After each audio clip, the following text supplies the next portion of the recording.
Cek, cek, cek. Cek, cek, Oh, sip. cek. Oke. Suara kamu masih juga ya?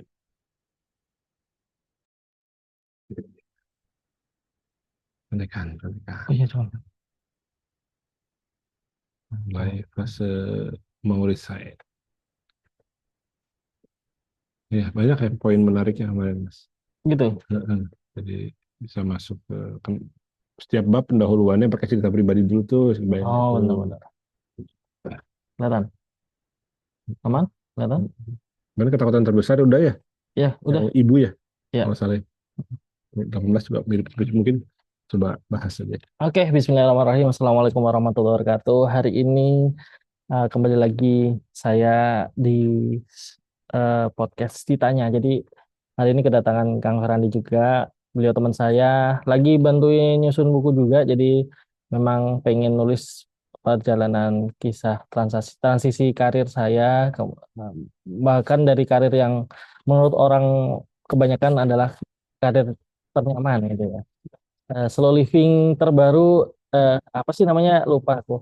Jadi di teman-teman PNS itu ada hidup slow living itu, ya udah kerja apa adanya, nggak ngoyo-ngoyo. Tapi ternyata eh, ternyata saya bukan orang yang seperti itu. Jadi agak susah kalau harus ya sekedar-kedarnya aja bekerja jadi PNS. Jadi makanya pilihannya desain. Nah, hari ini kita kedatangan Kang Ferandi lagi. Kang Halo. Ferandi, ya, Assalamualaikum. Waalaikumsalam warahmatullahi Nah, wabarakatuh. Kang Ferandi, pagi ini mau nanya-nanya. Nah, nanya-nanya ada beberapa hal yang pengen ditanya terkait perjalanan kisah saya, dan mungkin teman-teman selain nanti bisa men- menyimak di YouTube, bisa juga melihat nanti kalau misalnya sudah jadi buku, mudah-mudahan teman-teman bisa mengambil manfaat dari buku tersebut. Monggo Kang Fer, Ya, Pak Dewi Mas silakan. Supli. Pagi. Kemarin di podcast sebelumnya sudah banyak gaya banyak Ya. cerita menarik ya, pergulatan batin Mm-mm. dari perjalanan sebelum jadi PNS Ya. sampai akhirnya dengan resign Mm-mm. terus. Nah, pas Mas Nufli, oh ya, membulatkan tekad, oh saya ingin resign. Mm-mm. Ini di momen itu tuh pernah nggak Mas Nufli ada perasaan bersalah karena mau resign? Bersalah. Itu nggak cuman ketika mau resign. Jadi perasaan bersalah itu bisa jadi kalau sekarang mungkin sudah mulai mulai nggak kerasa. Tapi di awal-awal resign, eh, saya ingat bahkan sampai saya pindah ke Jogja setahun setelah resign, sering merasa bersalah bahwa ya kalau dulu itu punya gaji tetap dan nggak ada nggak ada isu nanti cari uangnya dari mana gitu, karena kan udah ada. Nah, ketika eh, perjalanan resign ini, setelah resign ini, sering saya menanyakan ke istri, terutama kalau memang lagi eh, lagi kayaknya kok nggak banyak kerjaan atau nggak banyak project gitu. Jadi sering tanya, eh, mudah-mudahan, mohon maaf ya gitu. Saya bilang gini, mohon maaf ya kalau mudah-mudahan ini nggak salah, tapi mohon maaf kalau hari ini tuh kita agak repot gitu. Hari ini tuh lebih repot daripada ketika kita jadi PNS. Sebenarnya sama-sama sih repotnya. Kalau sekarang kan repotnya adalah ya mungkin nggak kelihatan aja nanti dapat income-nya dari mana dan sebagainya. Tapi sebenarnya kalau dulu repotnya adalah istri banyak nggak bisa terbantu sama saya karena di rumah saya cuma sebentar, harus ngantor pagi sampai malam. Tapi kalau di sini kan repotnya nggak di situ ya. Eh, tapi istri selalu bilang enggak, ini masih aman, eh, masih terkendali, masih oke, masih ya namanya juga baru merintis mengawali gitu. Itu yang membuat bersalah. Termasuk sebenarnya saya bolak-balik, eh, ya kalau waktu sholat, waktu berdoa itu selalu selalu kayak bertanya gitu, ya, ya Allah, ini jalannya udah bener nggak ya, ini tuh jangan-jangan ini membuat saya lebih lebih salah, lebih nggak berkembang, lebih frustasi dan sebagainya. Apalagi kalau kan kemarin, kalau saya pernah cerita, mungkin salah satu alasan saya untuk resign sih sebenarnya pengen fokus buat keluarga. Nah, di sisi-sisi tertentu terkadang kesibukan saya itu banyak di luar kota gitu ya, kadang-kadang keluar kota dan sehingga sampai di situ berpikir ini masih masih bener nggak ya saya itu bisa mendidik keluarga, kemudian anak-anak saya bisa bisa benar-benar saya didik dengan matang gitu, dengan kesibukan saya yang memang benar-benar baru merintis lagi karir karir mulai awal gitu. Meskipun nggak mulai awal-awal banget, cuman memang ada fase-fase di mana selalu bertanya dan selalu meminta petunjuk bahwa eh, ini tuh sudah benar atau enggak ya, ini atau proses-proses yang dilalui untuk naik kelas untuk lebih baik itu memang ini jalannya atau ini malah salah justru salah jalan. Nah, itu yang rasa bersalah di situ. Kalau sama orang tua sama keluarga sebenarnya nggak terlalu merasa bersalah sih. Karena kalau kalau dilihat karena semakin hari semakin kalau dulu pernah sempat saya ceritakan kalau orang tua saya dulu sakit ketika saya kabarkan mau resign, tapi nyatanya 1 tahun 2 tahun ini berjalan orang tua saya sehat, lebih enjoy dengan kegiatan-kegiatan aktivitas pasca pensiunnya, ya senam, olahraga, kemudian saya lihat pola makannya, pola istirahatnya malah lebih bagus. Jadi menurut saya eh, melihat semua hal itu lebih bagus, sebenarnya saya merasa yakin bahwa ini masih dalam jalan yang Allah tunjukkan. Jadi gitu. Nah, di sisi-sisi ketika saya mulai down, kemudian namanya iman naik turun ya. Jadi kadang-kadang imannya tebel, enak kita santai tenang. Tapi kalau imannya lagi down gitu, kita kayak mempertanyakan lagi ini udah bener belum. Kemudian mulai muncul stresnya. Nah, itu di situ tuh rasa rasa bersalah itu kadang-kadang muncul. Ini udah pas belum jalannya. Gitu, Ya. Kang Fer. Pergulatan batinnya justru pas habis resign ya. Tahun. Iya, iya, iya. Tapi Terus kalau masalah sebelum resign, saya merasa memang lebih baik. Memang karena tidak bisa ngapa-ngapain lagi di kantor sebelumnya, jadi makanya saya nggak pernah merasa benar-benar apakah ini salah ya nggak dan sebagainya. Kayaknya karena memang semakin hari semakin ketika mau resign tuh semakin kayak ditunjukkan ini loh yang baik, ini yang benar, ini yang benar gitu. Itu itu Kang yang yang saya dapatkan ketika perjalanan ini. itu jadi Gitu. kepikiran dua pertanyaan Oh tambahan. boleh boleh. Jadi yang pertama tadi, awalnya kan khawatirkan orang tua bakal tambah sakit, Hmm, ternyata pas habis resign justru malah makin sehat. Itu ya. apa ada momen tertentu apa yang bikin orang tua tuh ngerasa, oh iya ini memang jalan terbaik untuk anak saya. Oh ya. Jadi eh, kalau dilihat dari perjalanan saya ketika resign, pas resign saya nggak langsung ngomong. Jadi memang minta restu di 2022. Cuman 2023 ketika saya sudah resign, saya nggak langsung ngomong. Saya nggak bilang nggak matur. Lebih tepatnya kenapa nggak bilang? Karena bukan saya menutupi, Hmm. tapi saya bingung caranya ngomongnya gimana ya, cara maturnya lagi karena posisinya saya sudah benar-benar perlu resign.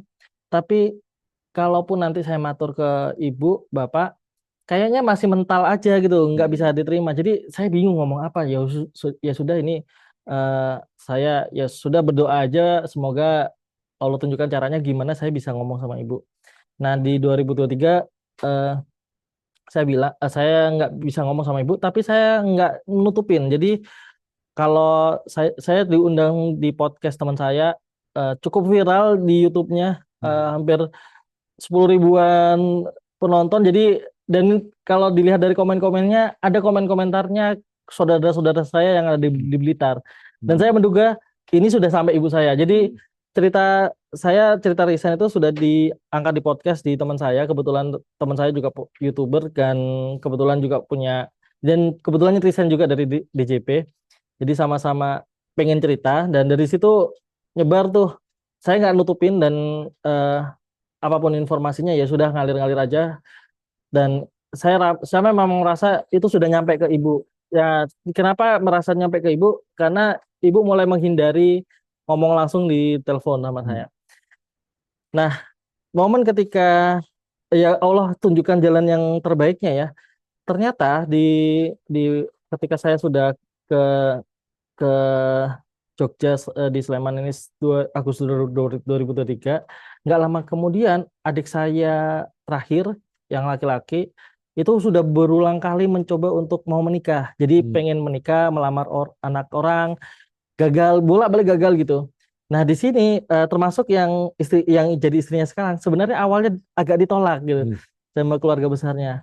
Ya udah adik saya patah hati kembali kemudian eh, bekerja kembali. Gak berapa lama Pak D-nya si yang dilamar tadi dilamar adik saya tiba-tiba datang ke rumah terus menawarin lagi, Hmm. kalau mau lanjut ayo silakan gitu. Nggak ada Allah nggak tahu kenapa tiba-tiba gitu berubah gitu loh, tiba-tiba menyetujui. Di sisi situ ibu mulai terbuka langsung ngomong ke saya. Jadi tiba-tiba ibu telepon saya dan minta pendapat. Itu tuh kondisinya kok adik tiba-tiba diminta untuk melamar ya. Ini bener nggak ya? Lah aku kalau bilang ya selama adik adik punya adik sholat kemudian tahu jaga diri, kayaknya itu memang petunjuknya Gusti Allah ya. Dan itu kan nggak apa-apa dari walinya si perempuan kalau mau yang minta seseorang laki-laki buat dinikahkan kan nggak masalah gitu. Ya coba aja Bu ke sana ditembung kemudian dibicarakan gitu. Ya, dari situ terbuka sebenarnya Ibu mulai ngomong lagi kemudian ya sambil sharing kemudian minta pendapat sampai perjalanan adik nikah. Nah, di momen-momen itulah adik nikah di 2024 Februari, saya akhir Desember 2023 pulang untuk memastikan semuanya clear persiapan pernikahan adik karena ya sudah diterima kemudian sudah sepakat mau menikah di 2024 awal. Nah, saya pulang untuk memastikan apa yang bisa saya bantu untuk orang tua saya. Termasuk ketika itu juga saya bilang, Bu Bapak, saya ini sudah fleksibel waktunya. Jadi kapanpun Bapak Ibu pengen minta saya pulang, Hmm. bantuin apa di rumah, nyetirin, misalkan ngurusin apa, kemudian butuh supir, aku pulang bisa. Dari situ aku boleh ngomong. Nah, Ibu sudah bilang, Le, aku sudah tahu. Hmm. Ya, sudah tahu kamu sudah nggak di PNS. Terus gimana sejak itu? Sambil nangis. Hmm. Tapi beda nangisnya. Jadi di situ saya melihat eh, ya ke satu sisi ini kayaknya memang jalan anak saya yang mau ditempuh, tapi di sisi lain kayak ada kalau di Jawa namanya gelo ya. Gelo itu kecewa tapi bukan kecewa kayak ada marahnya enggak, tapi gelo kayak ya ya kecewa lah ya bahasa Indonesianya. Nah, kayak gelo gitu terus mulai nangis kemudian saya bilang ya selama ini saya dari dari Mei sampai eh, akhir Desember 2023 itu ya alhamdulillah Bu, ya pemasukan tetap ada, saya nggak tahu kok tiba-tiba ada tawaran ada project dan sebagainya sampai 2023 uang tabungan yang kita kumpulin memang buat bertahan hidup di awal-awal present itu hampir nggak kesentuh tuh, hampir nggak kesentuh. Di situ saya merasa bahwa ya ini petunjuk dan pertolongan Allah. Ibu sudah mulai lega, ditambah lagi ketika Ibu 2024 setelah pernikahan adik 2 bulan kemudian mampir ke Jogja. Jadi main ke Jogja, tinggal di rumah saya. Di situ melihat aktivitas saya, terus keluarga saya gimana, lingkungan lingkungan sini ya, lingkungan tempat tinggal. Dan Ibu di akhir ketika mau pulang bilang bahwa saya bersyukur Le bahwa pilihan ini sepertinya benar pilihannya. Jadi di tengah kondisi pergantian rezim birokrasi di 2024, nah, Ibu juga mengamati situasi birokrasi saat itu, termasuk saya kan PNS pusat ya sangat terpengaruh dengan kebijakan-kebijakan PNS pusat gitu. Jadi Ibu sudah merasa bahwa ya kekhawatiran saya saat itu dengan pekerjaan saya dan potensi resiko yang saya hadapi sepertinya sudah mulai kerasa di Ibu. Jadi ketika saya resign dan Ibu bilang bersyukur itu memang sudah kayak merasakan betul bahwa dampak resign itu baik ya buat kondisi rumah. Karena ibu saya juga pernah ke Makassar ke tempat saya dulu, ke Jakarta juga pernah. Dan mungkin kalau dibandingkan sekarang ya, kan lebih tenang, lebih nyaman, lebih ayem di sini. Terus suasana masjidnya juga dekat masjid dan sebagainya. yang itu ibu benar-benar merasa bersyukur sampai sekarang pun. Jadi kemarin ketika aku bilang, saya bilang itu kalau saya itu kayaknya agak lama deh tinggal di Sleman dan mungkin nggak langsung balik ke Jawa Timur. Ibu bilang ya udah tinggal di sana aja. Kalau ibu doakan bisa beli ya tanah di situ bisa dibeli di situ aja gitu aja. Ibu sudah ridho kamu di situ gitu nggak apa-apa. Padahal sebenarnya ibu kalau di adik saya, emas saya itu digandoli gitu.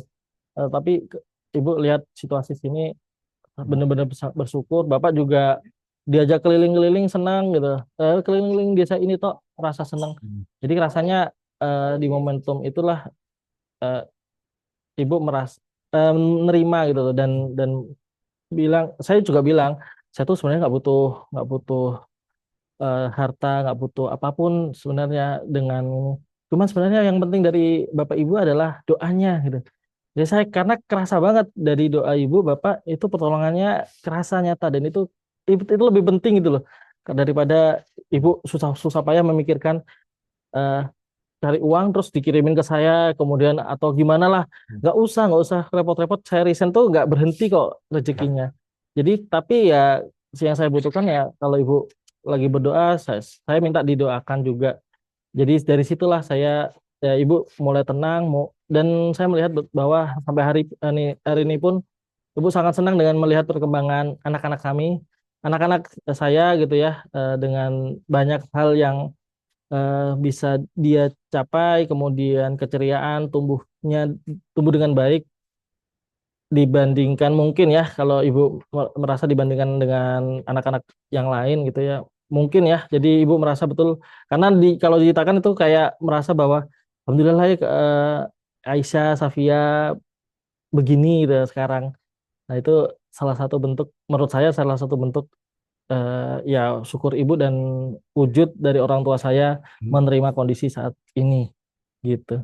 Hmm. Dari situ ya. Terus sama satu lagi Mas. Mm-mm. Tadi Mas Ufli bilang pas mau resign itu menjelang-menjelang mau resign tuh kayak makin terasa tanda-tanda bahwa ini tuh jalan keputusan yang tepat. Ya, Nah, itu tanda-tandanya apa aja Mas yang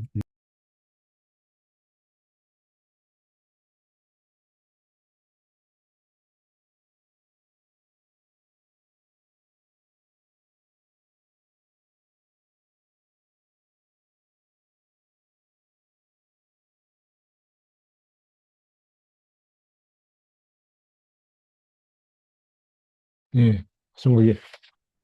tadi pertanyaannya adalah tanda-tanda.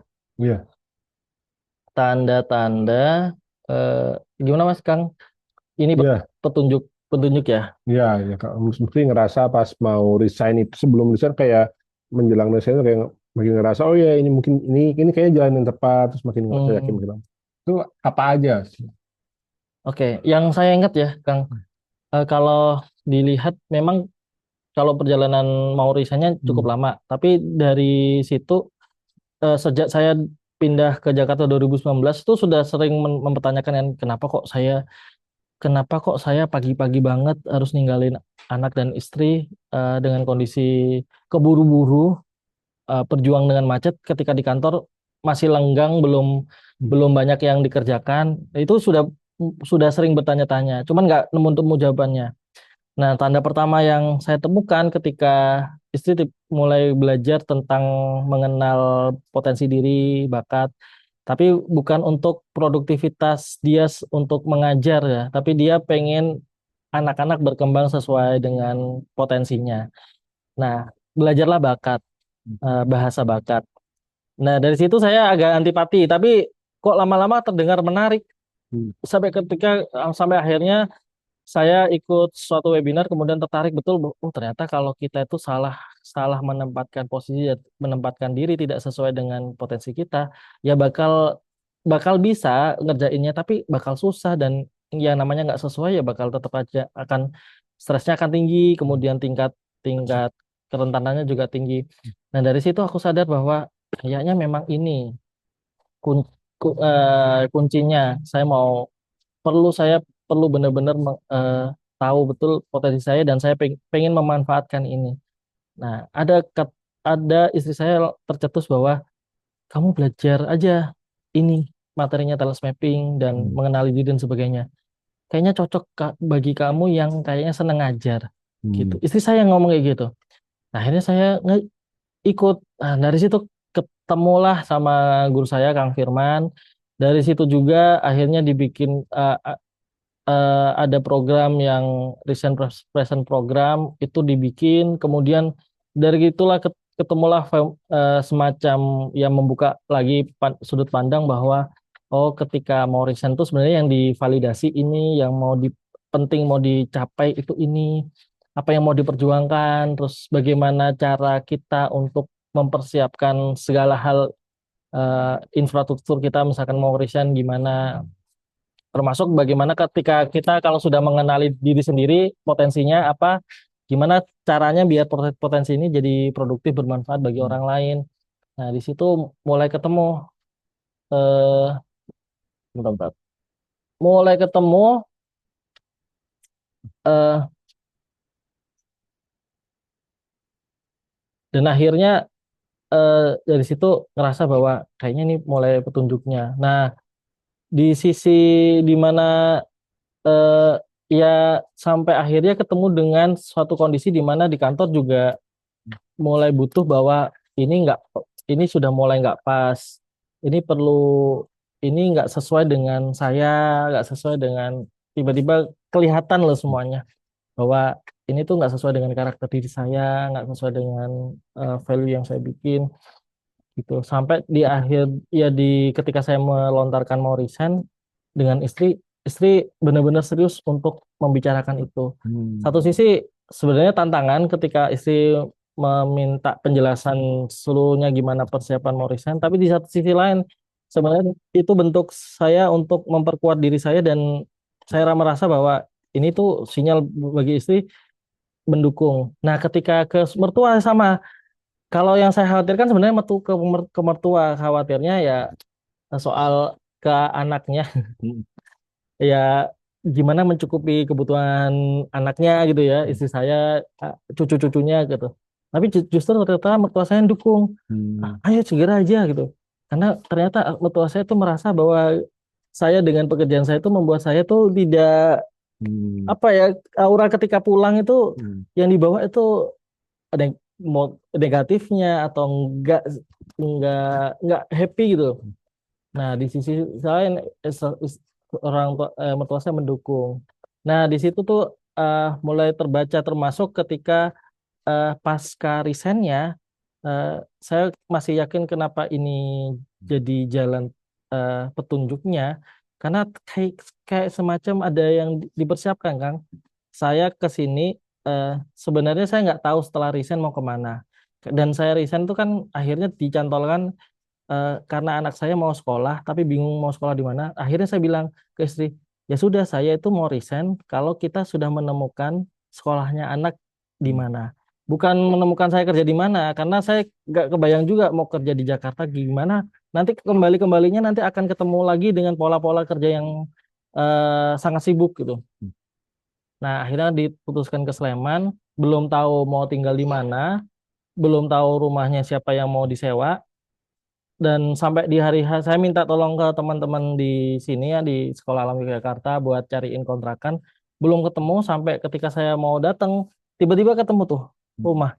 Dan kriteria rumah yang kami minta kan namanya orang yang dua-dua, saya dan istri itu sama-sama orang maximizer, sama-sama kecenderungannya perfeksionis. Jadi pas eh, teman-teman di sini nanyain kriteria rumah yang mau diinginkan gimana, seadanya, enggak beneran, enggak bukan seadanya yang kamu penginkan. Nah, akhirnya panjang tuh yang ada pekarangannya, ventilasinya bagus, kemudian Hmm. ada pagernya, kemudian dekat masjid. Yang saya merasa kayaknya nggak ada deh di situ. Udah nggak ada, deket-deket masjid itu nggak ada. Qadarullah ternyata tiba-tiba itu kosong, tiba-tiba itu dimasukin, terus kami bisa kontrak dan harganya cocok. Gitu kayak, nah ini jalannya. Belum lagi yang berikutnya, tiba-tiba setelah saya resign, kan karena saya nggak nutupin, jadi banyak orang yang tahu.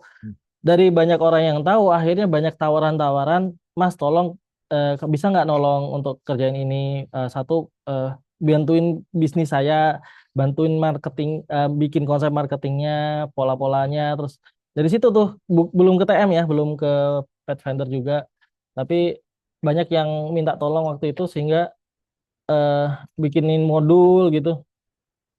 Jadinya dari situ tuh, loh ini kayak sudah dipersiapkan. Transisi saya tuh kayak sudah langsung ada kegiatan dan pekerjaan baru yang langsung menyambut meskipun saya nggak nge-apply Hmm. gitu. Jadi informasi yang beredar bahwa saya sudah resign, saya yang nganggur dalam tanda kutip, jadi kesempatan mereka buat teman-teman saya buat ya ngasih kerjaan, ngasih project buat ke saya gitu. Dari situ tuh kelihatan bahwa wah, ini tuh ya sampai sejauh ini perkembangannya positif, anak-anak saya juga berkembangnya positif, eh, seneng sama ya akidah itu mulai perkuat, amaliyahnya juga mulai kuat, kemudian perkembangan fisik, mentalnya juga mulai bagus. Jadi saya merasa bahwa ya ini masih on the track Hmm. gitu. Mudah-mudahan sampai seterusnya. Amin. Iya. Nah, tadi bagaimana habis bilang ke istri mau Mm-mm. resign, terus habis itu istri mau bertanya-tanya, habis itu kan ada mungkin ada banyak obrolan. Ada obrolan apa aja? Mungkin akhirnya orang-orang bisa dapat pelajaran dari situ. Pas mau resign tuh ada obrolan apa aja? Dua jam 2 jam itu kami kalau mau tidur ngobrol pilotok itu sampai 2 jam ketika anak kan sambil sambil tidurin anak-anak Hmm. jam 9 habis anak-anak tidur ngobrol tuh ya memang sampai setengah 12 jam 12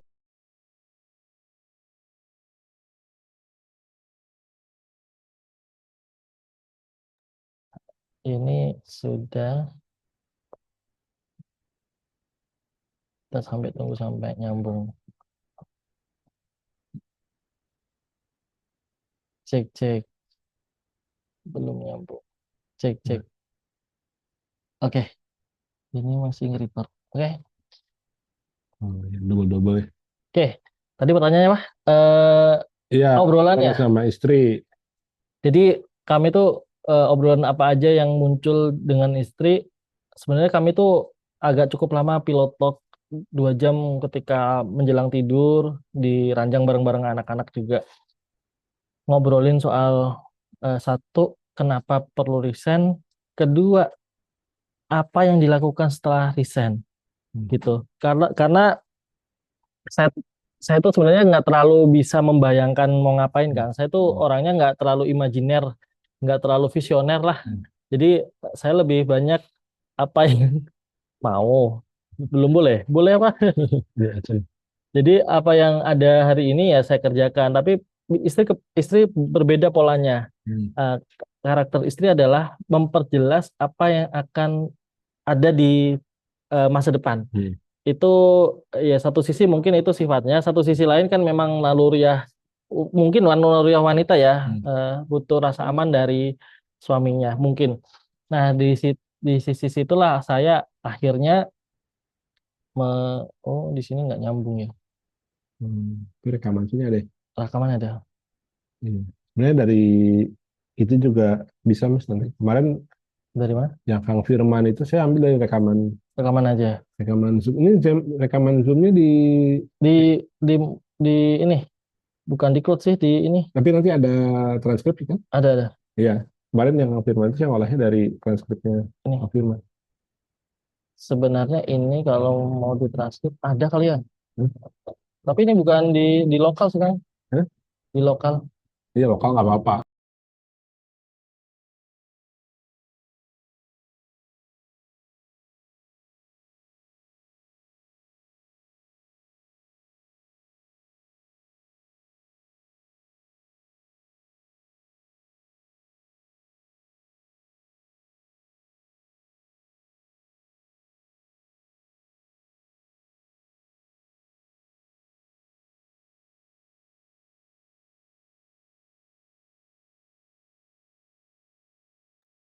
Yang diobrolin adalah eh, sama istri tiap malam itu adalah apa yang apa yang kenapa perlu resign. Hmm. Jadi satu kenapa itu yang yang istri tanyakan kenapa sih kamu pengen resign. Terus iya saya jawab karena satu pekerjaan saya itu benar-benar mengandung resiko yang cukup tinggi dan saya sebenarnya karakternya bukan orang yang teliti dan saya sudah berkali-kali merasa itu bahwa saya tuh ngelembur itu untuk memperbaiki kesalahan-kesalahan saya itu dan saya ngelembur saya tuh untuk ya benar-benar mencermati angka-angka di laporan keuangan itu saya butuh waktu dan effortnya luar biasa. Saya kira itu seperti halnya orang bekerja pada umumnya yang memang dalam pekerjaannya tuh butuh butuh ya perjuangan, butuh butuh effort. Tapi ternyata nggak cuma effort tapi painful, gitu. Hmm. Menyakitkan itu. Istri juga sadar bahwa beberapa kali ketika pulang kantor itu saya nggak langsung yang bisa ya men-switch antara kantor dengan rumah ya. Kalau orang pun bilang profesional aja kalau di rumah di kantor kantor. Ya nggak bisa kan pikirannya ke bawah ya minimal saya cuma diem merenung kemudian diem aja dengan apa yang sudah terjadi seharian di kantor di rumah akhirnya nggak ada suasana bahagia gembira gitu. Padahal kan pembawaan saya sebenarnya ya ceria begini, agak menyenangkan gitu, tapi di rumah nggak ada kayak gitu. Itu yang membuat yang akhirnya eh, dari situ istri menangkap. Kemudian istri sudah tahu juga bahwa memang pola-pola saya bekerja dengan nyaman adalah ketika saya bisa ngobrol kayak gini, bisa di depan orang ajar dan sebagainya. Dan itu yang dilihat sama istri. Terus saya istri bilang gitu, ya sih sebenarnya kamu memang optimal di situ, tapi apa yang mau dikerjakan? Hmm. Nah, di situ akhirnya saya bilang bahwa saya kan memang sudah punya, ya sudah belajar talas mapping. Minimal tiap hari nanti aku akan bikin edukasi tentang talas mapping. Nah, aku kan juga sudah punya media sosial, punya ya ada beberapa oh, media gitu ya yang bisa membuat aku itu bisa sharing untuk talent mapping. Memang ketika sharing itu aku nggak berpikiran itu langsung konversi ke uang, konversi gimana enggak. Dan itu kayaknya memang pola-pola yang kita perlu switch. Jangan jangan apa yang kita kerjakan hari ini itu selalu langsung konversi ke uang. Jadi dari situ eh, aku bilang bahwa ya nanti tiap hari mungkin aku akan bikin konten, kemudian orang akan tahu tentang talent mapping dan orang mungkin mulai untuk mengecek terhadap dirinya dan kesesuaiannya dengan perannya pekerjaannya seperti mana saya ketemu talent mapping pertama gitu karena saya mendapatkan manfaatnya dan saya pengen orang lain begitu. Nah dari situ istri mulai kebuka tapi mulai nggak tetap ya ini ya. Maksudnya income-nya mulai nggak tetap dan sebagainya iya dan ya nggak tahu nggak seberapa terus tapi saya dari perjalanan ya itu kan banyak ya mulai dipetakan eh, dengan sumber daya yang ada saya misalkan ya dari resource saya belajar talas mapping itu saya mau ngapain salah satunya share konten edukasi dan sebagainya dari kemampuan saya yang lain itu apa yang mau saya kerjakan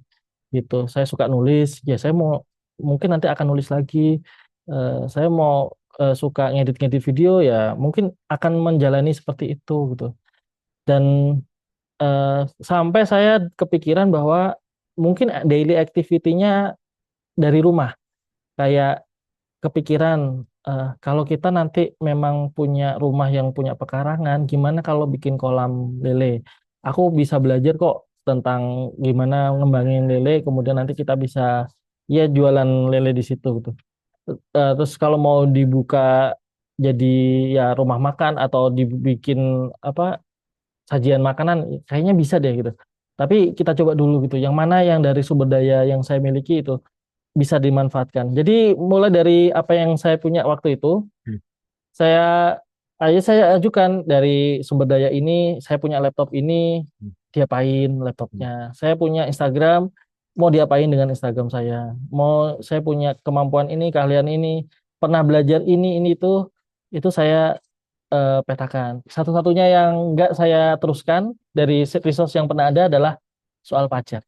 Hmm. Jadi saya punya pengetahuan tentang pajak karena memang background saya di situ, tapi rasanya itu bidang yang saya nanti akan tetap hindari gitu. Hmm. Satu-satunya ya resource yang gitu. Itu yang saya sampaikan ke istri. Jadi sampai di mana ya nanti misalkan soal sekolah anak juga gitu. Anak-anak nanti sekolahnya di mana ya? Kemudian dari situ apa yang mau dicapai? Kemudian kita mau gimana cara bikin kurikulumnya? Kita gimana cara merancang Hmm. eh, pendidikan? Itu pertanyaan-pertanyaan yang istri ajukan. Saya nggak pernah kepikiran. Jadi saya nggak sebenarnya bukan ngeblank tapi lebih tepatnya kalau ada di depan mata kemudian jarak pendek mungkin saya bisa merencanakan tapi kalau sangat sangat panjang dan detail kayak gitu memang dorongannya dari istri itu istri yang kepikiran ada itu Hmm. Kang yang kami bicarakan tentang apa yang tentang kenapanya mengapa resign kemudian apa yang ingin apa yang sudah dimiliki dan apa yang ingin dilakukan terus misi apa yang perlu dituju. Nah, gitu sih Kang. Hmm. Sebenarnya penjabaran dari ini eh sebenarnya istri tuh sering tanya apa visi keluarga, Hmm. apa keluarga kita tuh mau dibawa kemana. Itu kan sebenarnya saya nggak bisa benar-benar menjawab gitu. Apalagi waktu dulu kerja ya. Jadi saya cuma bilang saya tuh nggak bisa menjawab karena saya nggak tahu mau kerja di mana, mau ngerjain apa. Dan itu sangat terpengaruh dengan ya nanti kalian bagaimana gitu dari awal gitu. Tapi ketika sudah mulai reason ini ya sudah mulai terbaca satu-satu. Nah, keluarga kita itu seperti ini Hmm. gitu. Gitu sih kira-kira kan yang dibicarain. Hmm. Jadi lebih akrab karena saya nggak pernah seintimate ya 5 tahun pernikahan itu praktis kalau sudah di rumah ngantuk mungkin ngobrolnya cuma setengah jam. Hmm. Tapi itu kayak membangun bonding lagi lah Hmm. di situ. Kayak membangun pas ya orang mau berperang mau menyiapkan pasukannya kan ya tektokan biar itu biar lancar nantinya. Nah kayak gitu saya merasanya. Ya itulah yang saya dapatkan dari obrolan di Pilotalk sama istri. Hmm. Kalau ini respon dari kantor saat memutuskan mau resign gimana? Oh, kalau rata-rata sebenarnya dari kantor saya turnover-nya cukup tinggi. Hmm. Jadi orang dengan isu mau keluar itu cukup tinggi. Tapi kebalikannya orang eh, di sisi lain meskipun isu keluar mau tinggi, turnover juga mulai tinggi gitu ya. Tapi di sisi lain orang banyak eh, kalau respon teman-teman ya menyayangkan sebenarnya. Jadi termasuk pada dasarnya mereka eh, ya kita sama-sama takut ya. Kita cuman ya, kayaknya cuman tahu pajak dan mungkin nggak banyak yang bisa dilakukan gitu. Terus gimana caranya memulai gitu ya. Nanti takut juga di masa-masa sulit. Jadi memang akhirnya ketakutan itu jadi respon juga bagi ke teman-teman kepada saya gitu. Awal mula responnya ya teman-teman pada kaget. Di satu sisi nggak terlalu kaget juga karena saya punya beberapa aktivitas lah ya di luar pekerjaan kantor yang menurut teman-teman saya itu juga potensial gitu. Nah, eh, di sisi lain sebenarnya kantor juga dari awal saya masuk kantor apalagi yang baru terakhir itu saya sudah sounding kalau mau resign. Respon pimpinan waktu itu kepala kantor manggil saya. Jadi langsung ngobrol 2 atau 3 jam gitu. Dari jam 5 sore jeda maghrib, maghrib lanjut sampai isya. Pokoknya di situ ngobrol di ruangannya tentang kenapa resign kemudian itu. Dan respon orang-orang kantor begitu. Jadi ketika datang satu satu sisi ya saya sudah bilang bahwa eh, mau resign. Jadi mereka juga punya aware dan siap-siap gitu loh. Hmm. Saya mungkin suatu saat akan berhenti, tapi nggak tahu momentumnya kapan. Di sisi lain mereka juga eh, ya sebenarnya juga ya menyampaikan itu rasa kegelisahan gimana nanti ke depannya dan sebagainya mau ngapain itu yang respon dari kantor. Sebenarnya kalau dari kantor eh, sudah terbiasa sebenarnya dengan orang yang keluar dan sebagainya. Meskipun ketika di kantor baru saya cukup mudah, nah itu juga jadi tanda ya. Jadi saya nggak menyangka bahwa proses resign saya itu cukup cukup tepat. Hmm. Hanya 14 hari lah, 1 bulan sebelum. Oh, proses exit interviewnya juga lancar. Kemudian ya dari yang tadinya teman-teman kantor tuh rasanya kayak berat, masih berat. Hmm. Tapi ternyata di sisi lain ketika saya benar-benar mengajukan suratnya, ternyata cepat gitu. Dan Allah juga ini sebenarnya di sebelum di kantor yang baru yang terakhir itu yang 6 bulan saya jalanin, sebelumnya saya sudah mengajukan di kantor pusat. Saya dulu di kantor pusat. Jadi di kantor pusat saya ditahan gitu, nggak boleh karena ya satu sisi mungkin juga masih eh, ya dianggap punya kontribusi besar dengan kinerja gitu. Nah, tapi karena ada kesempatan untuk saya dipromosikan Hmm. dan harus pindah kantor. Nah, di titik itulah bisa ambil jedanya. Saya tuh ngambil celah di situ. Di kantor lama saya ditahan, di kantor baru saya langsung bilang aja kalau Hmm. saya mau resign. Nah, di situ akhirnya mudah bagi saya buat menjalani proses resign ini, Hmm. termasuk dari kantor. Jadi kantor baru itu sebenarnya udah siap-siap dengan saya yang mau keluar Hmm. Iya, iya, gitu. iya. Mungkin kalau ujuk-ujuk keluar mereka akan kaget dan nolak sih sebenarnya. Hmm. Tapi karena 6 bulan sebelumnya saya sudah ngomong, sudah bilang termasuk ketika perkenalan pertama sudah bilang bahwa saya mau resign, Hmm. mereka kayaknya sudah siap-siap kalau kapanpun saya mau ajuin resign. Hmm. Lepas eh, apa masuk ke ini turning pointnya Mas Mufli ya. Mm-mm. Ada nggak Mas Mufli satu kejadian spesifiknya di titik balik Mas Mufli dari apa, terutama pemikir apa terus jadi berubah atau perasaannya atau apa? Titik balik itu eh, apa resignnya atau apanya, Kang? Apa ya, Em, ya apa memutuskan keputusannya mungkin. Kalau titik balik di mana saya bulat untuk ya ketika dulu omongan resign dan berhenti PNS itu masih omongan bercandaan sama istri, tapi ketika saya serius benar-benar dan istri menangkap bahwa saya serius untuk resign itu ketika saya mulai belajar teles mapping. Di situ Abah Rama Royani guru saya Hmm. bilang bahwa itu menganalogikan yang lebah Hmm. dan lalat, di mana ketika lebah itu memang berfungsi sesuai dengan fungsinya, dia membantu penyerbukan.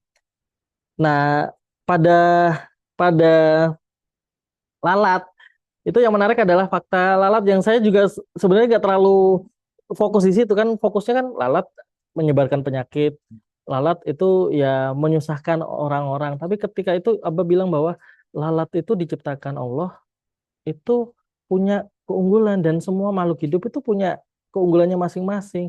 Masalahnya kita salah melihat persepsi lalat itu menyebabkan penyakit. Padahal kalau nggak ada lalat, dunia begitu busuk, nggak ada yang menguraikan sampah-sampah. Di sisi situ saya bilang, loh, jangan-jangan saya tuh begitu posisinya. Saya itu merasa lemah, merasa tidak berdaya di kantor, karena saya dianggap ya di sisi lain saya tuh pembicara, tapi di kantor kan nggak butuh itu, Mas. Pekerjaan saya tuh analytical data, dan bukan analytical data aja sebenarnya cuman ya bukan cuman ya meneliti terkait laporan keuangan, keterkaitannya, kemudian menagih kekurangan pajaknya, menerbitkan produk hukumnya. Di situ-situ yang diperlukan sebenarnya. Nah, itu yang membuat saya akhirnya merasa bahwa kayaknya saya ini memang harus fokus dengan tugas saya aja, sebagaimana eh, saya ya si tumbuhan, binatang, hewan dan sebagainya itu memang sudah Allah ciptakan dan tugasnya sudah spesifik. Cuman karena saya memang punya daya belajar yang cukup tinggi, jadi memang semuanya dipelajari dan semuanya pengen dicoba. Jadinya akhirnya nggak pernah tahu tuh sebenarnya saya tuh sebenarnya jagonya di mana. Nah, turning point yang benar-benar saya merasa perlu resign adalah ketika saya memutuskan bahwa oke, saya memang perlu mengambil satu aktivitas daily activity yang saya bisa lakukan tiap harinya yang itu menjadi kebermanfaatan saya dan saya dipandang saya itu bisa memberikan kontribusi terbaiknya di situ tuh. Hmm. Eh, dan tidak ada yang apa ya, tidak ada batasan ketika saya mau berkontribusi penuh di situ. Kalau di aturan birokrasi kan memang terbatas dan memang kan tugas saya bukan bukan pengajar. Tapi kalau di sisi kalau sudah lepas dari batasan-batasan kan saya akhirnya bisa mengoptimalkan peran saya sebagai edukator. Nah, di situ saya mulai benar-benar serius. Saya perlu fokus menjalani karir saya sesuai dengan memang apa yang Allah sudah ciptakan kepada saya, yang kemampuan apa yang sebenarnya Allah kehendaki kepada saya, peran apa yang pengen Allah eh, titipkan kepada saya sehingga saya bisa memberikan kontribusi ke orang lain. Nah, di situ tuh titik baliknya saya perlu untuk waktu yang cukup fleksibel dan eh, istilahnya bebas untuk bisa merdeka menentukan yang mana yang saya perlu kerjakan, yang mana yang saya tidak dikerjakan karena bukan area yang saya miliki. Itu Kang, satu turning point yang saya akhirnya serius untuk resign gitu. Hmm.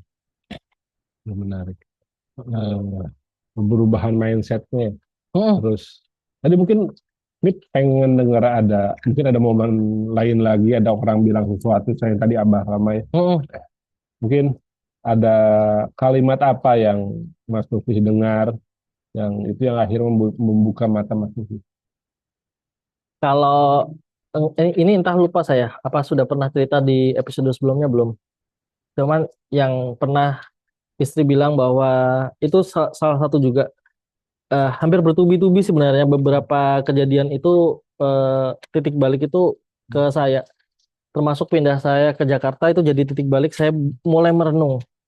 Andaikan saya nggak pindah ke Jakarta, mungkin saya tidak punya kesempatan untuk ya merenungi apa yang saya lakukan gitu. Karena selama ini ya kayak pengennya kayak ya udahlah, yang penting saya kerja hari ini, kemudian saya dapat bayaran, nggak perlu ngoyo-ngoyo gitu. Nah, di sisi lain ternyata ketika pola kerja saya sudah mulai ke Jakarta, istri saya sudah bilang ke saya bahwa kepala sekolah pendidikan kan bukan ibu ya. Madrasah keluarga itu sebenarnya dibangun bukan dari ibu, tapi dari ayah, dari sosok ayah dan sosok suami. Nah, saya mengiyakan, ya memang kepala keluarganya memang saya. Terus yang jadi menendang itu karena istri saya bilang saya belum menemukan sosok itu di kamu gitu. Belum merasa bahwa belum merasa bahwa istri saya terpimpin, teredukasi, dibantu untuk belajar agama, dibantu untuk berkembang. Itu yang juga mungkin yang menjadi khawatiran dia dengan anak-anak. Jadi khawatir ya anak-anak juga gitu nggak tersentuh. Itu akhirnya bolak-balik ini Kang. Eh, ya ini jadi pikiran gitu.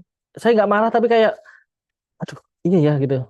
Terus bolak-balik saya ketemu dengan eh, firman Allah yang menyampaikan bahwa tugas tugas suami, tugas ayah itu kan mendidik anak dan istri menjaga dari api neraka ya.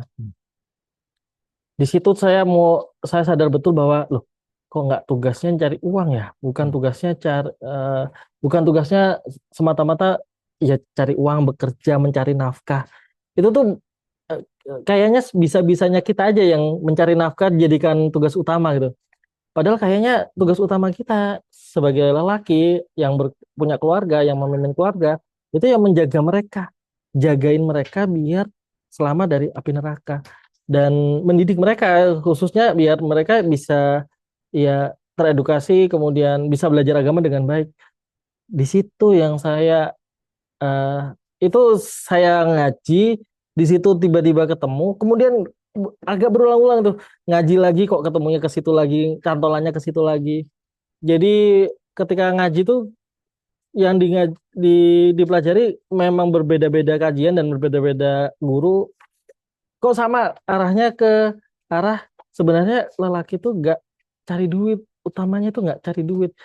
Urus apa yang jadi kewajibanmu dulu sebagai manusia, sebagai bapak, sebagai ayah gitu. Cari duit nanti ketika itu urusan yang di rumah selesai kelar, kamu jadi prioritaskan. Nah, di sisi lain ya di pekerjaan itu akan ngikutin aja gitu.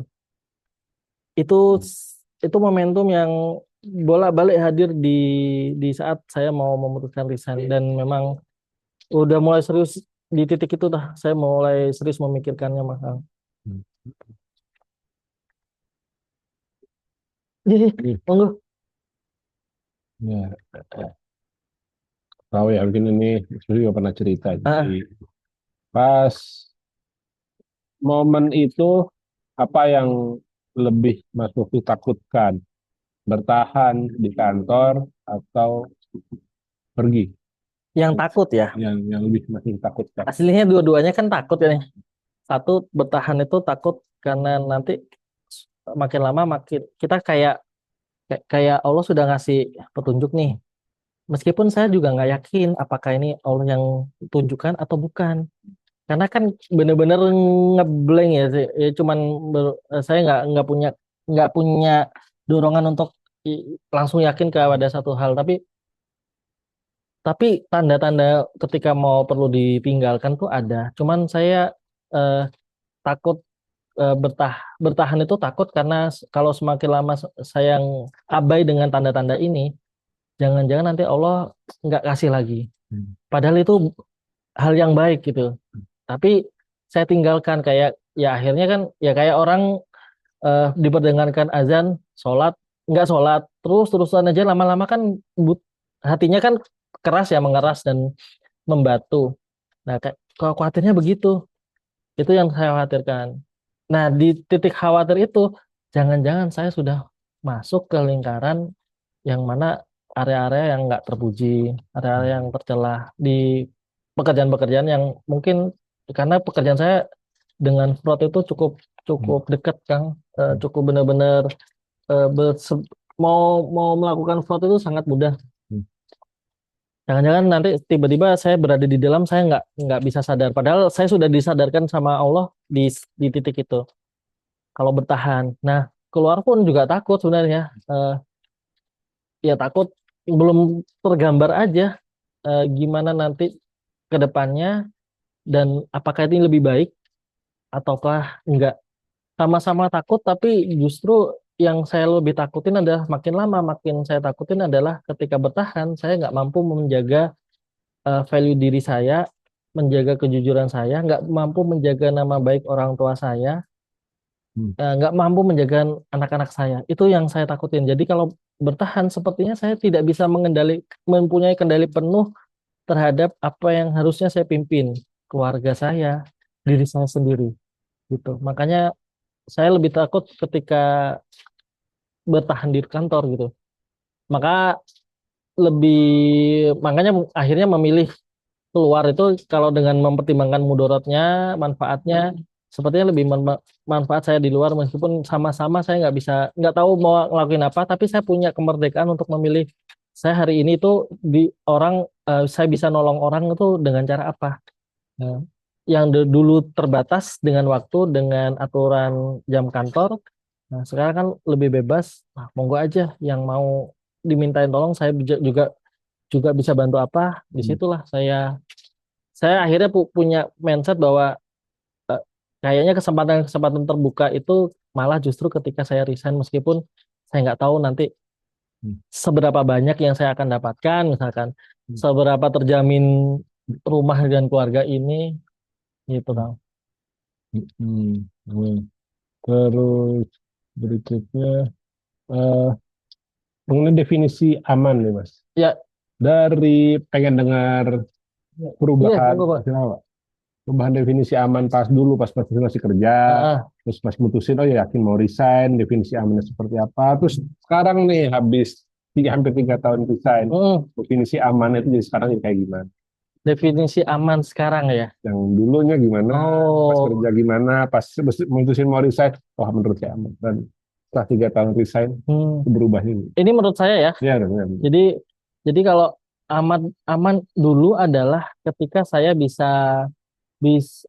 bisa mencukupi kebutuhan keluarga saya. Hmm. Jadi keluarga itu benar-benar secara materi ya. Hmm.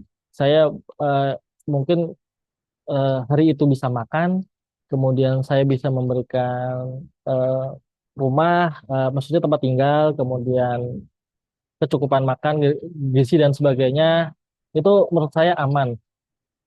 Artinya ya memang kalaupun butuh aman berarti butuh butuh sesuatu yang rutin ada gitu dan aman tuh nominalnya kalau kos setiap bulan bisa dihitung-hitung maka setidaknya kos itu yang tertutupi gitu. Cuman hari ini kan memang berbeda jauh gitu. Hari ini eh, kosnya bisa dihitung tapi ternyata yang tidak bisa dihitung justru apa yang diterima. Jadi nggak bisa dikira-kira gitu. Yang diterima rutin ada, cuman memang nggak bisa nutupin seluruh kosnya. Tapi selalu tertutupin, selalu ada aja tambahan nggak tahu dari mana tiba-tiba ketutupan. Nah, jadinya aman hari ini menurut saya adalah ketika saya tidak berhenti untuk melakukan sesuatu yang produktif. Produktif itu yang bisa memberikan nilai manfaat gitu. Jadi kalau hari ini saya nggak ngapa-ngapain, cuman scroll-scroll medsos dan sebagainya, menurut saya itu nggak aman. Karena ada sesuatu hal yang ya saya sudah perjuangkan, saya sudah korbankan waktu yang kebebasan kemerdekaan yang saya perjuangkan ini, nyatanya saya sia-siakan begitu aja.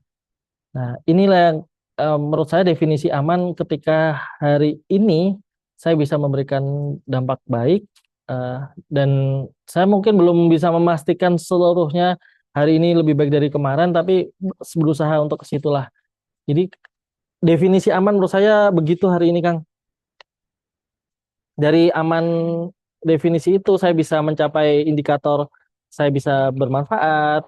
Terus, nah dari situlah eh, sepertinya rasa aman itu hadir, tenang itu muncul dari keluarga, anak dan istri juga tenang gitu. Hmm. Begitu. Nih, momen kritis, gitu, momen kritis. Momen apa yang membuat atau apa yang akhirnya membuat Mas Musi berkata, saya nggak bisa lanjut seperti ini, hidup seperti ini tuh nggak bisa saya lanjutkan lagi. Momen kritis ya. Kalau saya ngomongin momen kritis memang ketika ketika ada ini ngomongin kritis berarti memang benar-benar titik di mana saya benar-benar di situ sudah mulai berjalan argo resign-nya. Ketika saya benar-benar mengajukan surat resign. Nah, kenapa saya ngajukin di saat momentum itu? Karena ada kejadian di mana saya sudah bekerja dengan ya optimal, sudah kerjakan dengan baik. Ternyata aturan pimpinan, saya pengen belajar dan butuh cuti untuk belajar itu. Sebenarnya kalau aturannya Allah kan kamu mau belajar apa aja boleh, Hmm. nggak ada batasan. Yang penting apa yang kamu pelajari bisa manfaat, kemudian nggak melanggar syariat dan sebagainya. Udah nggak melanggar syariat, udah pun pekerjaan kantor sudah terpenuhi. Kemudian saya cuma mengambil hak saya untuk cuti untuk belajar dan saya sudah mengerjakan semuanya kerjaan kantor tuh agar hari itu bisa cuti. Diperjuangkan lah pokoknya sampai lembur. Tapi ternyata aturan pimpinan menganggap bahwa saya perlu standby di kantor tanpa kejelasan harus ngapain. Hmm. Saya kenapa harus standby ya gitu? Apa yang perlu saya kerjakan dan kenapa? Padahal di sisi lain ini tuh training cuma sehari, butuh cutinya cuma sehari dan menurut saya nggak mengganggu ritme kantor gitu. Toh teman-teman yang lain cuti 3 hari, 2 hari, oke-oke aja gitu. Menurut saya begitu. Itu cuma cerminan aja sebenarnya dari apa yang pengen saya apa yang harusnya saya bisa kendalikan dan harusnya saya bisa memimpin diri saya sendiri, jadinya terbatas dengan aturan di instansi. Jadi situ saya berpikir bahwa saya itu sepertinya bukan bukan sosok manusia yang benar-benar merdeka.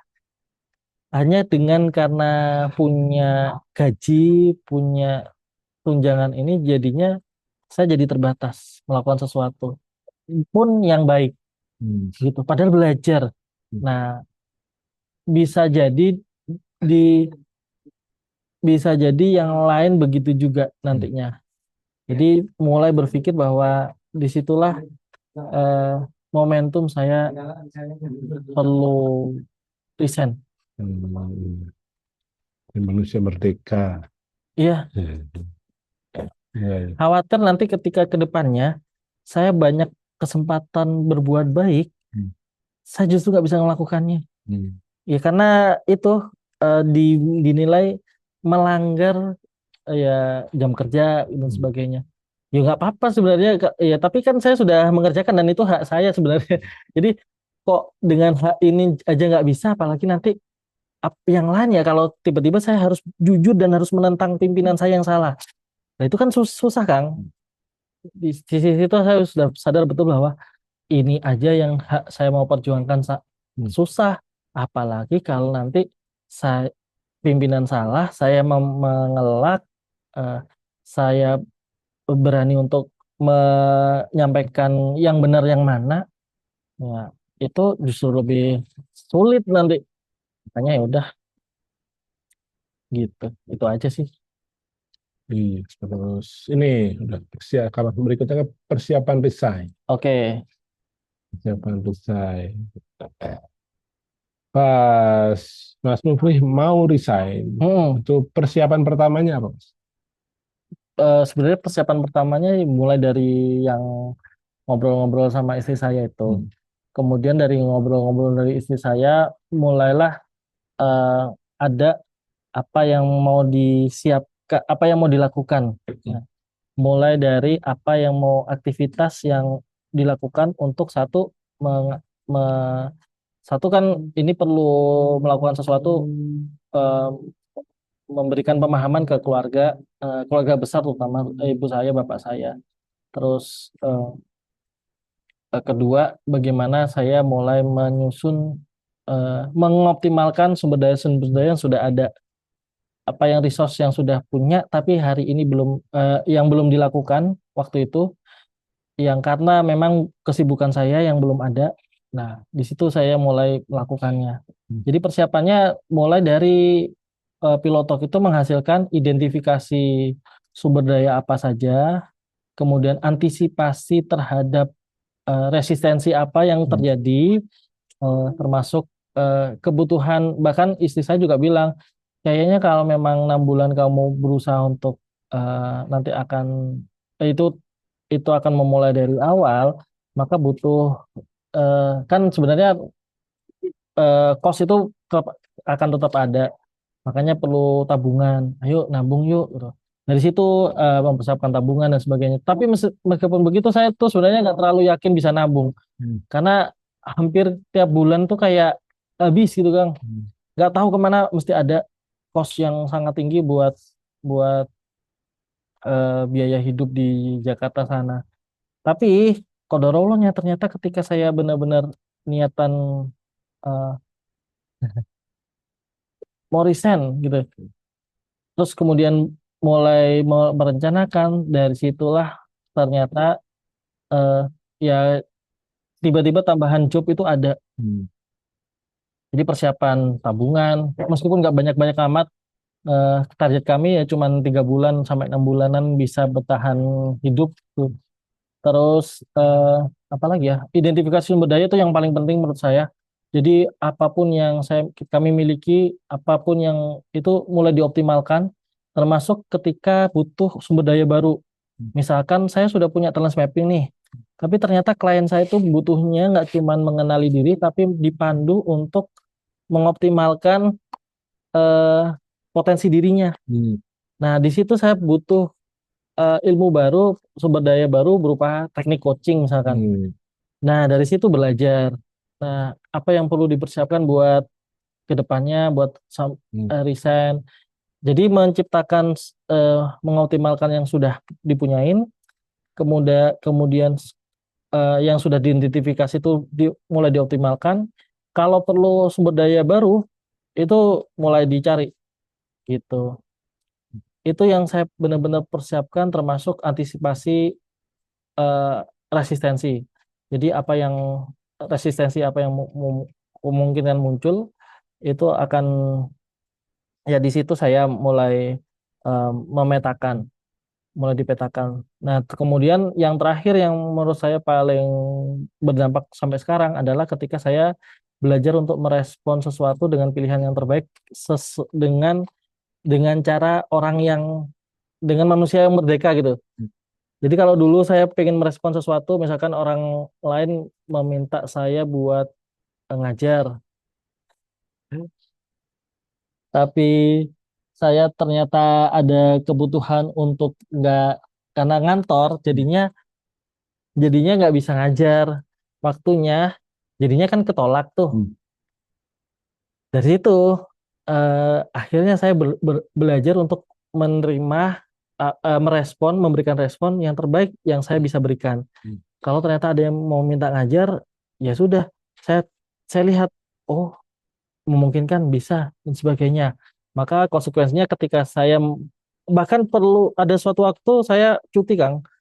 Cuti setengah hari buat ngajar di jam-jam itu gitu. Hmm. Dan itu sudah saya lakukan. Jadi ngeresponnya begitu, saya belajar mulai merespon sesuatu kejadian sehingga dengan benar ya, karena selama ini saya merasa ketika mau merespon sesuatu masih mempertimbangkan itu jam kantor atau enggak, itu diperbolehkan atau diperbolehkan, itu bukan berarti halnya itu salah ya, tapi kan memang karena ada aturan di kantor, hampir 8 jam di kantor, jadi memang dipertimbangkan saya capek enggak ya, kira-kira saya itu memungkinkan enggak ya tenaganya.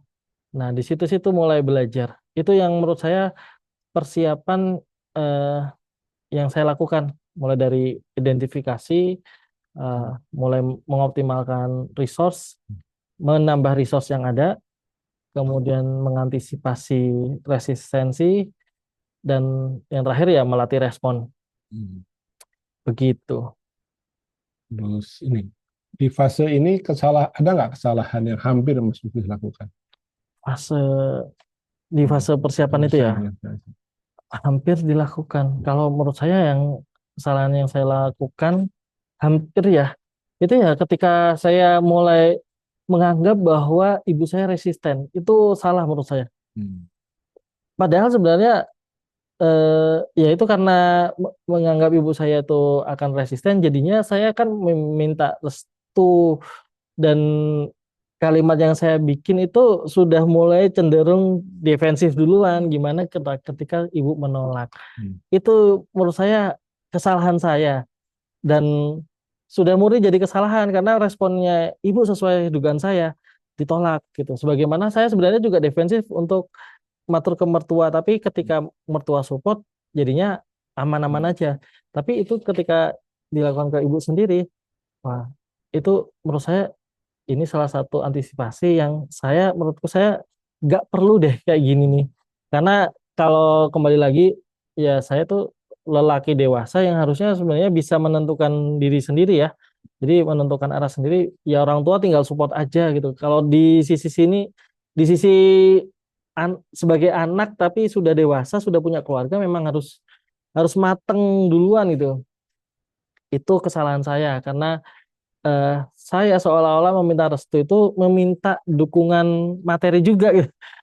Bukan, ini kalau ada sesuatu, nah itu kayaknya kesalahan saya yang bikin saya nggak mantep gitu. Kenapa? Bosen. Gitu Kang. Jadi Hmm. itu yang menurut saya akhirnya sifat-sifat defensif saya, Hmm. antisipasi saya terlalu berlebihan itulah yang membuat saya akhirnya tertekan dengan kondisi itu. Hmm. Kalau ini, kalau Mas Lutfi bisa ngulang Hmm. momen persiapan resign itu. Sekarang kan udah 3 tahun, nih. Oh, 3 tahun mau resign, terus habis itu udah tahu ternyata di fase habis resign, terus itu fase 3 tahun itu butuhnya apa aja gitu ya. Kalau bisa ngulang lagi di masa persiapan resign itu apa yang bakal Mas boleh lakukan atau enggak Mas boleh lakukan? Gitu. Oh gitu. Em, Kalau di momen Perbaiki, iya. oh diperbaiki ya, Hmm. yang seharusnya iya atau seharusnya nggak dilakukan. Apa ya? Kalau kalau yang saya lakukan sebenarnya menurut saya meskipun ya kayak tadi kesalahan yang saya bikin itu terlalu antisipatif, eh, itu pun menurut saya ya itu jalurnya sudah gitu.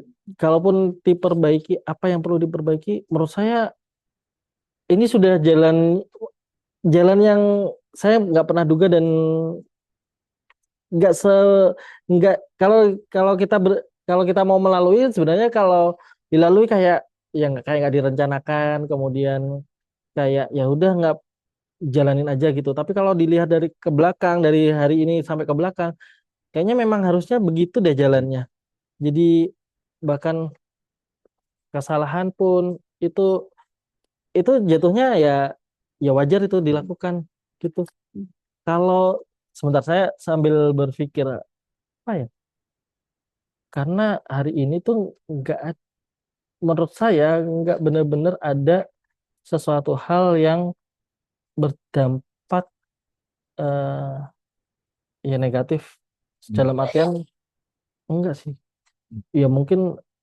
eh, yang saya sesali betul-betul ya adalah saya kayaknya kurang begitu banyak belajar deh kurang benar-benar fokus mendalami ilmu karena ketika ketika saya sudah resign kayaknya memang proses belajarnya karena memang dulu di kantor ya dulu kan sambil ngantor jadi waktu belajarnya cukup sebentar dan tidak terlalu fokus sehingga ketika habis selesai ngantor itu kayak eh, ya kayak kita kurang aja me,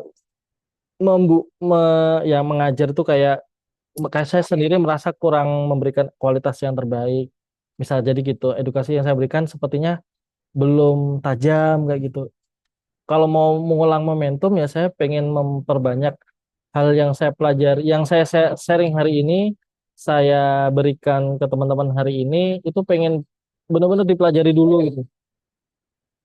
Itu sih Kang kayaknya. Ya, kalau yang lain sebagaimana lainnya kayaknya enggak ada sih begitu. Hmm. Waktu lagi persiapan desain, Mm-mm. Pak Mas Bukri tadi udah dibahas ya? Hanya punya 3 sampai 6 bulan. Iya, Ya ada, ya. eh, Mas Bukri merasa pas saat itu kan itu dari rencana mau punya 3 sampai 6 bulan, apa memang Mas Bukri pas desain itu memang punya tabungan atau enggak? oh Rencana alternatif ada atau enggak? Atau ya. memang murni keberanian?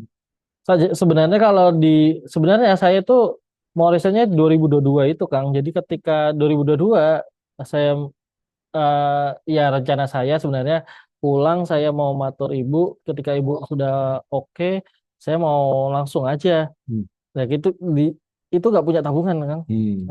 ya mungkin ya ada tapi nggak banyak gitu ya tapi kodoro tapi istri saya yang pengen karena Hmm. memang Nggak banyak itu buat berapa bulan kira-kira? sebulan aja kayak Bulan ya. iya dan itu mungkin langsung kalau dihitung-hitung kalau dihitung-hitung kayaknya kalau dengan tabungan bukan tabungan istilahnya ya sisa dana ketika gajian sisanya segitu itu pindahan ke sini sudah habis kayaknya.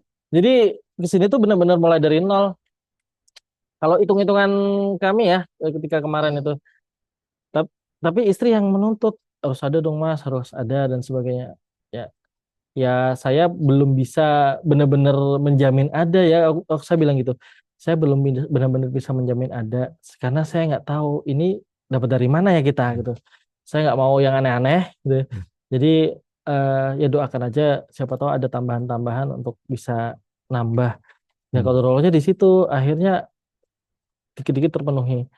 Itu nggak pernah direncana. Kalau saya sendiri nggak pernah merencanakannya. Cuman memang kebutuhan istri memang orangnya antisipatif ya. Dan memang memang ya agak teliti jadi orangnya ngati-ngati gitu kan sebelum sebelum benar-benar terjun resign. Iya.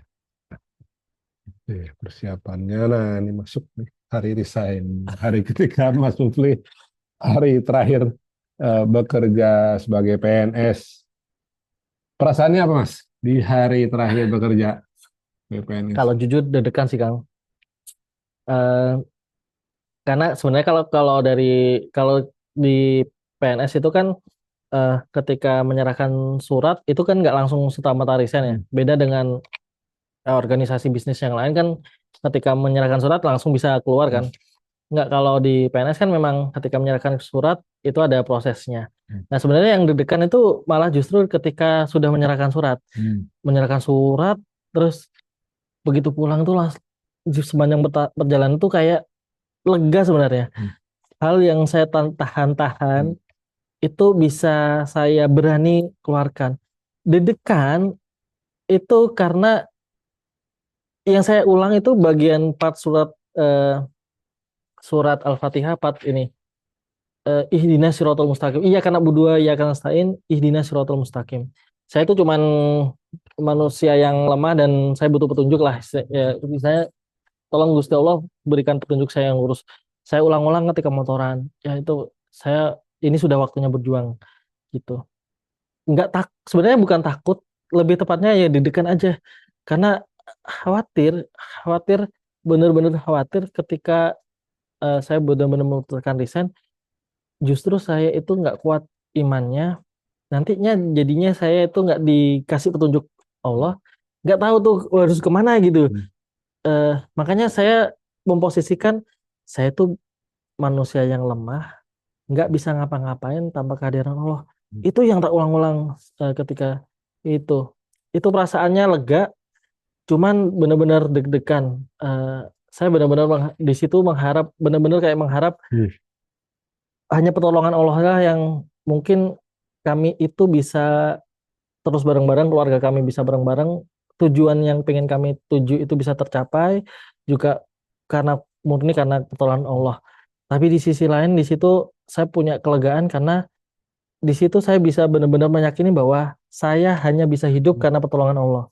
Kalau sebelumnya kayak merasa kayak, mohon maaf, kayak khawatir ya, saya tuh juga khawatir menduakan Allah karena saya merasa gaji dan tunjangan termasuk pensiunan nanti kalau dapat ya kalau saya lanjut pensiunnya eh, itu kayak menjamin hidup kita. Padahal yang menjamin hidup kita kan bukan gaji ya. Nah, di sisi situ saya tenangnya di situ. Saya hari ini tenang karena yang cuman bisa menjamin Gusti Allah. Saya bukan makhluk apa-apa, tapi tolong kasih petunjuk ya Allah apa yang bisa saya kerjakan gitu.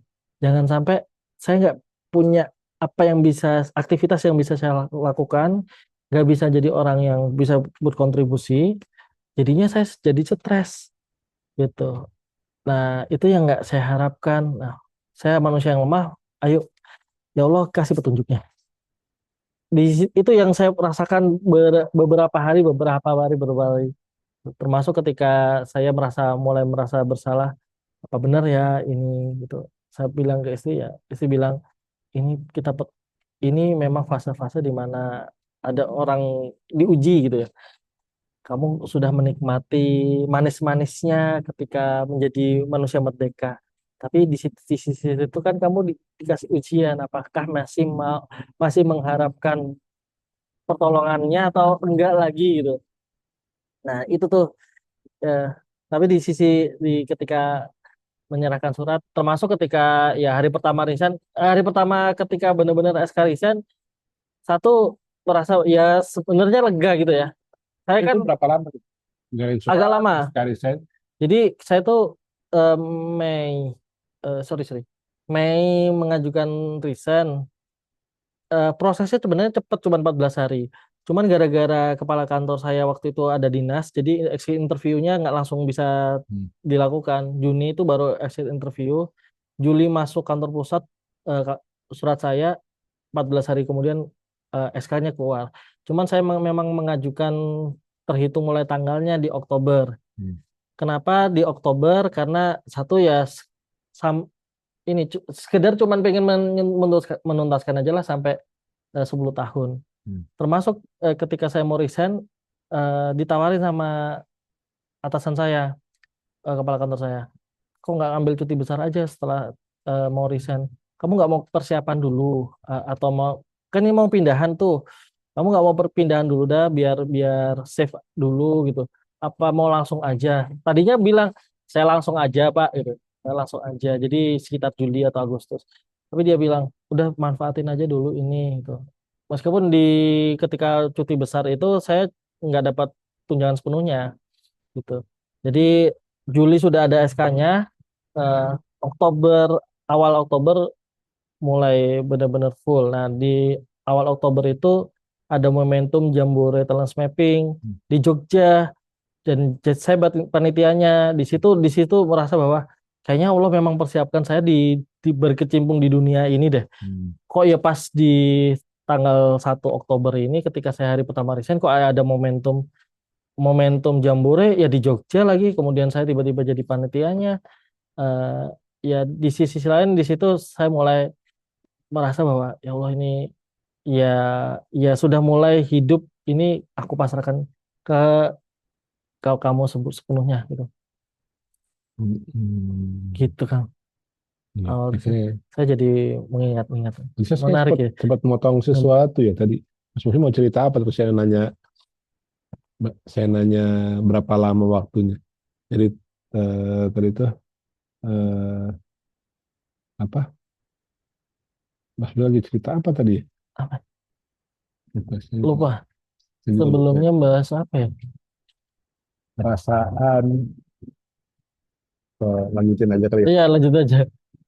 Nah ya berarti tadi justru dia cukup lama ya dari Cukup lama, Mei cukup lama. terus ke Oktober, Saya pindah ke sini Agustus. Agustus dan itu lagi Juli cuti Agustus. besar. Cuti besar lagi, cuti besar. Agustus, September, Oktober. Juli kayaknya. Juli. Oh, Hari terakhir ngantor berarti Juli, oh, hari terakhir kantor Juni. Juni. Ya, Juli sudah mulai nggak kantor. Nah, Tapi saya masih di Tangsel eh, gitu. gimana perasaan di hari terakhir ngantor? Ya biasa aja sih. Bisa aja. Pamitan gitu aja. Jadi Oh, ya udah pamitan ya, ya setiap pamitan ya ditanyain. Ya udah kayak, karena kayak sebelumnya kan memang biasa pindah-pindah kantor ya. Jadi sudah merasa ya seperti halnya kita meninggalkan hmm, kantor pada umumnya. Cuman ya wes, ya berarti habis ini nggak ada seragam lagi, nggak ada hmm, rutinitas ini lagi gitu. Ya saya memang perlu, eh, memang perlu memperjuangkan apa yang sudah saya hmm. mulai putuskan ini. Perasaannya begitu. Hari Ah, terakhir ngantor, sama sih lupa. iya, lumayan cukup banyak ya. Hmm, hmm. Ya, nanti ada satu sesi lagi. Ya, ya, ya. Hmm, Oke, berarti cukup ya. cukup ya.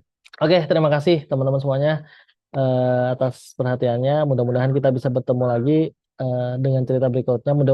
Sepertinya perlu satu sesi lagi. Iya, satu Oke, sesi. mudah-mudahan kita bisa lanjutkan di sesi berikutnya. Terima kasih. Pamit dulu. Assalamualaikum warahmatullahi wabarakatuh. Assalamualaikum warahmatullahi wabarakatuh.